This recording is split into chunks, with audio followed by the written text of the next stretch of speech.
We're at a really interesting time. If you read the session description, the pace of change isn't just fast, it's accelerating at an unprecedented rate.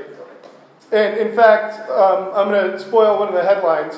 What I just saw from IBM a couple weeks ago, when they're applying cognitive computing to collaboration, is going to save every one of us at least 8 to 10 hours a week. Which means, what is the role of administrative assistants? Which means, what is the role of a call center? We're going to be losing somewhere between 30 and 50 million jobs in the next 5 years. They're just going away. They're not coming back. So we have to really get ahead of this now and rethink everything. So, the topic of my talk today, reorg everything. We all know about the engagement statistics, so I'm not going to go off and get into that deeply, but how do we really get people engaged? Let me share my story. I'm engaged because of my mom. My mom taught me to care. My grandmother taught me to care and instilled in me this belief that I could do anything. And in fact, I met Margot Bisnow a couple of months ago. But essentially what she did was she interviewed 70 entrepreneurs and their mothers and found this one universal truth throughout all of it. They had a family who supported them, who believed in them, who stood behind them. A lot of people aren't that fortunate. A lot of people don't have that predisposition. They don't have that leadership gene. They don't have that native intellect. But we can train people. We can find the things that we are good at ourselves. But the way we are working today is just not working. Across the board. You all know the struggles you're facing. You all hear the stories firsthand from your employees who are having difficulties. I should also point out, I know you're largely focused on recruiting, so I'm going to ask you to step outside the box of the recruiter role and think more about the whole of the business and the whole of the function of a business, which we'll get to more here in a moment. I went out and I looked for some word clouds to try to find different ways. Reorganization wasn't so strong. Restructuring, same thing. What's missing in all of this stuff? We're distressed, we're involved, we're operational, we're repositioning, decisions, business change. Doing it wrong. What's missing? The people. This whole thing's supposed to be about humans and human resources, and nowhere in the talk about a reorganization is people. Instead, we look at it like a machine, and we're not machines. We have a unique trait, and the one thing that's going to lead us forward into the next era of new jobs, new employment, new ability to contribute to society is our unique gift for empathy. Jobs of the future, we're looking at caregivers, teachers, coaches, anything that requires real human interaction, that requires love and compassion, and the things that are uniquely human that robots or machines are not going to be able to give us. This is not the human way to handle restructuring. But this is actually the way most people think about the reorg, right? It's about this terrible negative thing. It's, oh my God, we're getting reorged again. Main reason, from my experience, and I did spend some time at Deloitte Consulting doing some projects around this stuff, doing a lot of work with digital transformation more specifically, so focus on more of the positive stuff, is we're actually not about kicking people out, we're actually really trying to optimize operations. We're trying to find a better role for these people so that they can find a better path in their life. At least that's what we should be doing. But instead, unfortunately, we're largely focused on cost cutting and profits. Because those are the measures that are driving the top and bottom lines. Those are the measures that are driving the bonuses of the CEO. And that's a problem, as we'll talk about more in a minute. It can be a beautiful thing, and we need to reclaim it. And that's why I decided to go with reorg and not talk about the future of work, not talk about social business anymore, but to actually talk about the activity that we need to be engaged in and reclaim it for the positive aspects that it's supposed to be, to put people first. So, I give you a couple of hints about why we must reorg everything, but there's some broader macro trends. The democratization of power, inherent in our broadcast tower that's in our pocket, that's inherent in our ability to get connected with each other around the world, has changed the way people feel, has changed clearly the way people act, as you can see in this election cycle. But it's not only that we're connected better, it's that we're in a real-time situation, it's that we have this increased transparency that people can see what we're doing, so we have higher accountability for everything we're doing. There's this need to be agile, and so much more undergoing behind it. But more interestingly, it's values, not value, that wins the hearts and minds and wallets of the market, that wins the hearts and minds of your potential future employees. And largely, more people today out of the millennial generation, as you've read all the research, are more about purpose and heart than they are about money. They want to find a job with meaning. Now, this isn't just some, San Francisco pink and yellow shirt wearing hippie talking about this stuff. This is actually Michael Porter. Those of you who know Michael Porter is a U.S. competitiveness guru. He writes for HBR. He's one of the top minds of the field. He's right up there with Drucker. And when he wrote this report on creating shared value, I was just so relieved to finally see somebody with some substance coming behind this idea. It's not about capturing the most value for the top of the organization. It's about creating the most value for the whole of society. And that includes the shareholders who took the risk. So this is still about capitalism, don't get me wrong. But what is a company? I borrowed this from my friend Tom Chi. And essentially, for the past 200 years, the company has existed to take away from society and individuals and seize that value for themselves. The company of the future is about a way of organizing work, a way of actually serving each other and serving society to lift us up. Triple bottom line's been talked about for, 40 years. I don't remember where the origin is. But people, planet, profit is now making a resurgence because if you care about people, you end up hiring better people because it shows, it represents the entire brand. It's lower cost of doing sales and so much more. But we still have to be profitable. So there's a lot of people on the woo-woo side, as I was told, who think that it's not about the profits. It's absolutely about the profits. You can't exist without making more profits to reinvest. But today, because of this transparency, you have to be aligned with your market's values. Now, I don't personally agree with what Chick-fil-A did, but there's a market of people who do. They were honest about it. They were transparent.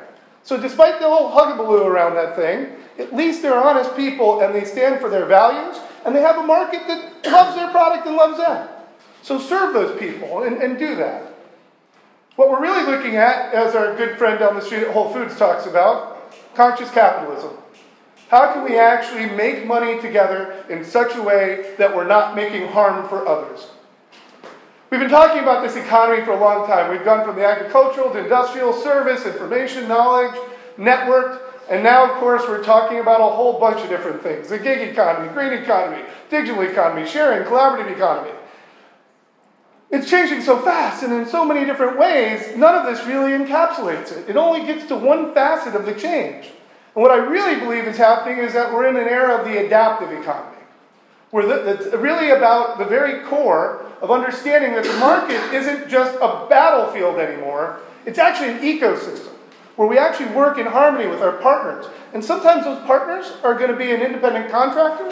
Sometimes those partners are going to be an independent team of contractors who work together and move around to different projects from time to time at different companies. And when you grab the ecosystem model, you think differently. But of course, why do I think of it as an adaptive economy? Well, Darwin. It's not the strongest of the species who survives or the most intelligent. It's the one who's the quickest to adapt to change. And in these fast and acceleratingly faster changing times that we're in, being adaptive is going to be the key to success.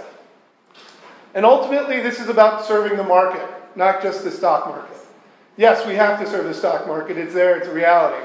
But if we are of service, whether you think of it as servant leadership or as in being of service and helping other people, that is the core that's winning the future of business. And of course, it's all about trust. How much can you be trusted? Your actions, your words are always on display. You break them, you don't keep your promises, you're losing trust. I do want to show you a model that I developed now about 10 years ago to look at this market as an ecosystem. Where essentially, it's kind of a false structure, but you look at the outside world of people and you look at organization to control that space. Everything you do, every promise you make in your advertising, every promise you make to a potential candidate and are unable to fulfill is a way that you lose trust. Essentially, between the market and your organization, there's something I think of as a trust filter. It determines how much flow of value comes in and out of your organization. When you have a high level of trust in your organization, that flow is incredibly fast. The best talent want to work for you. The cost of sales is lower. When you introduce a new product, people believe you instead of thinking like, oh, no, man, AT&T, they're going to screw me over again. So it's really essential in a connected, transparent society that you earn the market's trust and you keep it in your actions and deeds every day. So there's a lot of challenges inherent in all of this, not the least of which is this sounds really weird, but beyond that, the biggest problem is free will. And that's the biggest problem you're going to be facing, because who wants to go work in a big company anymore? Not any of the millennials I've spoken with. You know, there's still a few going through MBA school and whatever who are trying to get into Big Four or trying to get into IBM or whatever big company. But if people have a choice of going to do something meaningful in their lives and making less money, that's what they're going to be doing in the future. And this is a real problem, so we really have to earn their trust behind it. The other problem is we always say we don't have enough time. We don't have enough time to talk about things like this. We don't have enough time to get ready for it. Let me tell you, you have plenty of time. You're just going too fast on everything else. It's time for all of us to slow down a little bit so that we can actually go faster. Our brains are not wired to be able to handle the speed at which we're dealing with work every day. We need to actually consider ourselves and actually take care of ourselves more and take care of our people more by not setting such unrealistic expectations all the time. And that's what comes down to the 110% problem. We're not only going 110%, we're tasked 110%. The best people in your organization are tasked 150%. They can't keep it up. That's why they're turning over. That's why they're leaving. That's why they're sick. You're losing so much because their emotional and physical well-being is suffering, running at 110 or 150%. We've got to slow that down. The other problem I hinted at before, coming automation. Is anyone familiar with Boston Dynamics? So their latest robot literally can like walk, stumble, fall, get up, and go and pick up boxes off the shelves and move them out. Warehouses are going to be automated with robots wandering around doing all the work. So all those workers are about to be out of jobs as well. It's a tremendous problem. But the real problem? Budgets, bonuses, and bozos. So I encourage you to look up the Beyond Budgeting Roundtable. We don't know anymore what's going to happen next quarter. Planning a year out with a budget is impossible. Or if it is done, you're missing opportunities and you're spending money on things that don't need to be spent on. They are doing it successfully, where they're doing real-time budgeting.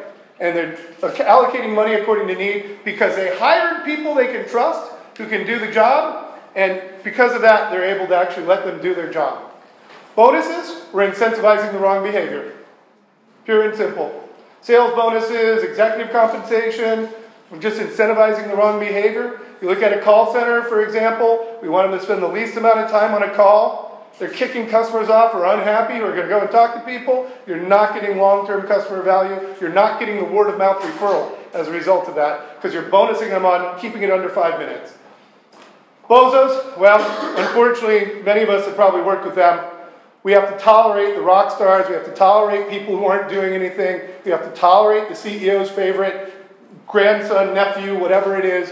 And they're a bozo. They're not carrying their weight. They don't care. They're not engaged. They're not contributing. We can't stand for it anymore. We need to set new standards of expectations and behavior. I understand the litigation challenges you face very deeply, unfortunately, and it doesn't matter. It's killing the culture, it's killing the organization, and it's killing your bottom line. You need to find people who care.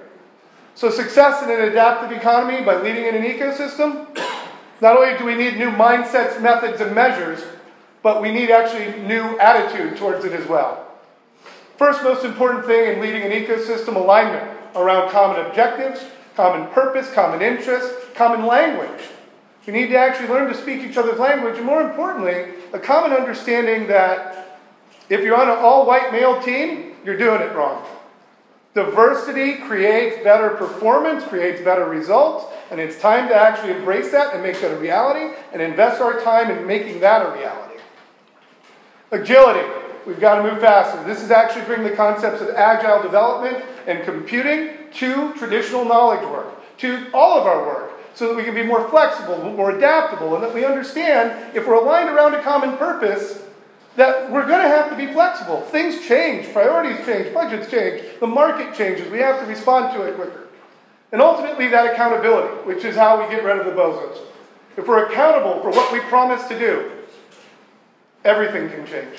So now's your chance in HR to start a revolution. start with that purpose and actually hire for purpose as well when we start looking at that.